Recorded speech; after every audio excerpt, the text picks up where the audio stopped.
can still remember it perfectly. The night that Drew popped the question. Some people see it coming, but me, I was swept off my feet. I was out to dinner on a warm summer night with Drew, myself, and our two Sams, and Drew gazed across the table at me, and he said, "Mikey, I love you. You're a great friend. I want you to be my best man." I was like, "Oh my God, are you serious? Of course. That is such an honor." I was so excited. And then Drew says, "But Jake is also my best man. You and Jake are gonna be co-best men." And I said, of course, Jake is your best, it's your brother, of course. Jake's your best man, I'm your best man, co-best men for life. And then Drew says to me, "And if like Jake asks you anything, or anyone asks you, Jake's technically like the best man. But you can like help out with best man duties, and you're like captain of the groomsmen, or the man of honor." So now I'm like, Jesus, this is not going well for me. Every 30 seconds I'm being demoted. 2 minutes ago I was best man. By the time the wedding rolls around, I'll be handing out chiclets in the bathroom. Or shining Jake's shoes for him. Jake was born with a best man spoon in his mouth. And it's not right. I've earned my spot up here. So let me introduce myself. My name is Mike Rom. I am the man of honor. Drew Blumenthal is a dear, dear friend of mine. I love him like a brother. And Lord, has my boy Drew found himself a lady. Sammy J. Sammy J. Soon to be Sammy B. Sam, you don't know how difficult this man was. Okay? After Drew and Sam started dating, well, actually, I'm going to go with the audience on this. Can someone describe a change that they saw in Drew after they started dating? Anybody? More open. More open. Nice. Langus, you got nice. Nice. Nice. After Drew started dating Sam, he became nice. I can end there. That's a beautiful thing. You've turned a mean guy nice. Unbelievable. You know, unless you were immediate family, or maybe, of course, like a Fox, a Lurie, a Lef, you got it easy. But if not, I paid my dues. I paid 6 years of dues of Drew shooting me with BB guns, pouring water on my head at Johnny Lurie's house on sleepovers. He egged me on Halloween. He egged me after Halloween and before Halloween. He egged me on emotionally. And I'm not saying this like out of love. I didn't like the guy. He was a bully. He was a mean guy. I'm not the only one here who feels this way about earning your stripes. You have to earn it with Drew. Okay? You have Dan DeVere in the house.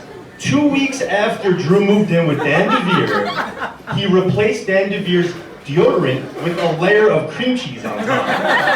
It looks exactly the same. DeVere cream cheesed his own pits and went out the entire night, and he smelled like cream cheese. It's not right. It's not right. We have Jordan Sherman here. 2 weeks? How about 2 hours after I introduced Drew to Sherman, Drew finds a pill of Viagra, grinds it up, and roofies Sherman's beer with it. Sherman had an erection for over 12 hours, and he didn't have to consult his doctor. This is the type of individual we're dealing with, Jacob family.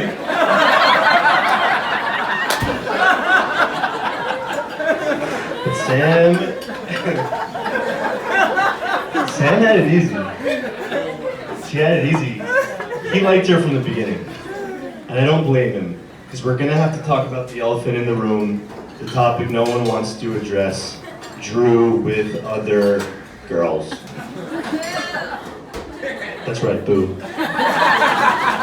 So let's just rip the Band-Aid off and go for it. Drew was horrible with women. Horrible. He would go up to them stammering and stuttering, sweating. He bought books on how to talk to girls. He practiced on his pillow. It was sad. He was so desperate that he came up with this bit. When a girl would ask him, "So what do you do?"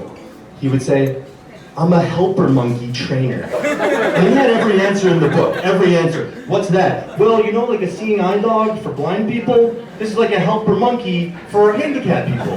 They move your laundry from the washing machine to the dryer. They pour you a bowl of cereal. They'll give you a high five if you're having a bad day. What'd you study in school? Zoology. He had it, everything. We thought it was hysterical, but what girl is gonna believe that? No girl wants to sleep with the zoology major. It wasn't good. But then a miracle came. That miracle was called Tinder.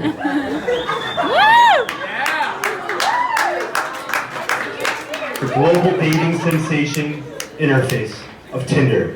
Drew went home on a cold winter night. He downloaded the app. He opened the app. And at that same exact moment, halfway across the world in Williamsburg, Sammy J was in her apartment, chilling with her homegirls, Layla the pup on her lap, 3 bottles of rosé deep, viciously swiping right on everything.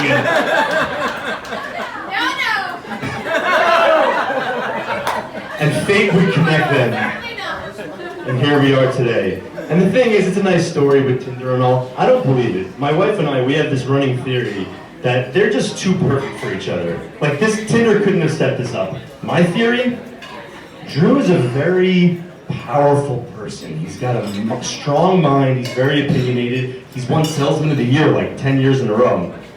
And I think he just knew exactly what he wanted in a girl. And he just sat there and ruminated it day after day. He was thinking, I need a girl who also uses 160 SPF sunscreen at the beach. She has to be blonde. She has to look like an Icelandic hipster. She has to have a nice butt. Sorry, David. And he just thought so hard, and poof, she appeared. Perfect. The perfect woman for my boy Drew. And by the way, it goes both ways. You're telling me that Sammy J didn't sit in her room and say, Lord, please send me a man who looks like Beaker from the Muppets. Send me a man who will not go to bed a minute later than 8:30 p.m. on a weeknight. Send me a man who asks for a wheelchair wherever we go. A man who gets cranky if he doesn't have a snack. They are just perfect for each other. And it's, you know, it's rare. It's rare that people fit together like a puzzle piece. And you know what's also rare is when the in-laws really love the other one as much as they love each other. I got an opportunity to hang out with Sam's parents, the wonderful Evie and David. They took us, give it up for them. Give it up for them. Give it up for them.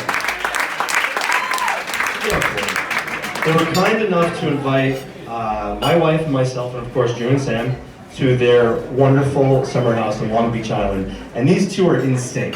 They're working out together, they're cooking together, they're going to the beach together. A beautiful marriage, setting the stage for our Sammy J. And let me tell you something, I just want to find someone in life to look at me the way that David looks at Drew.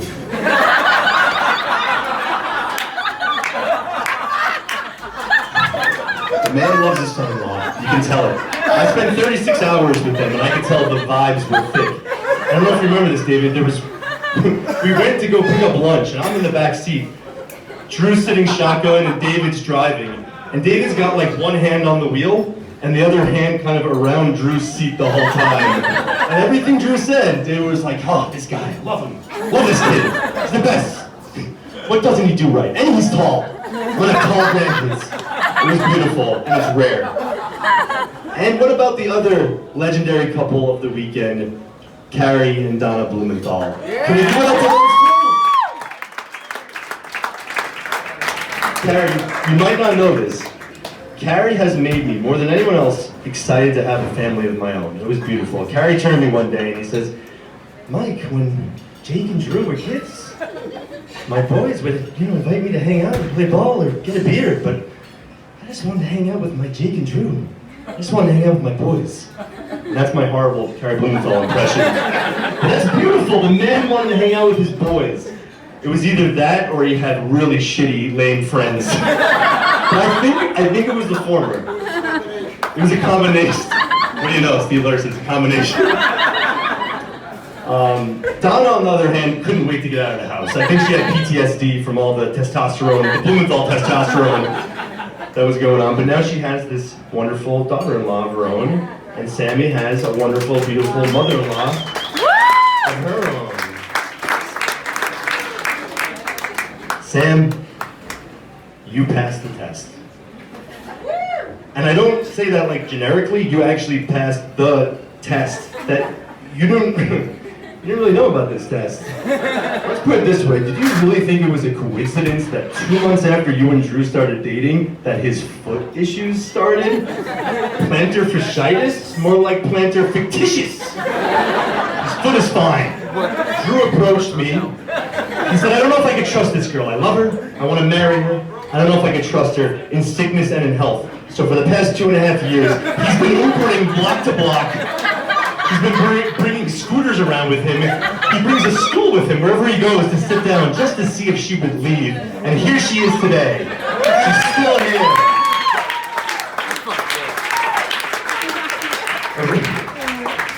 Originally, the idea was to tell her that he was broke and didn't have any money, but him and I agreed she would have left immediately. So we felt like the foot was a nice middle ground.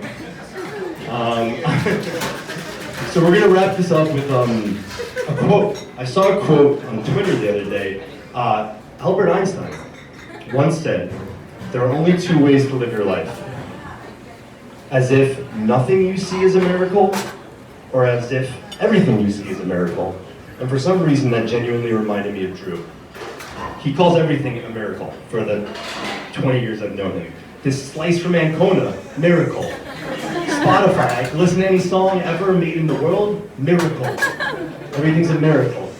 The big things, the small things, Drew has a serious appreciation for it all.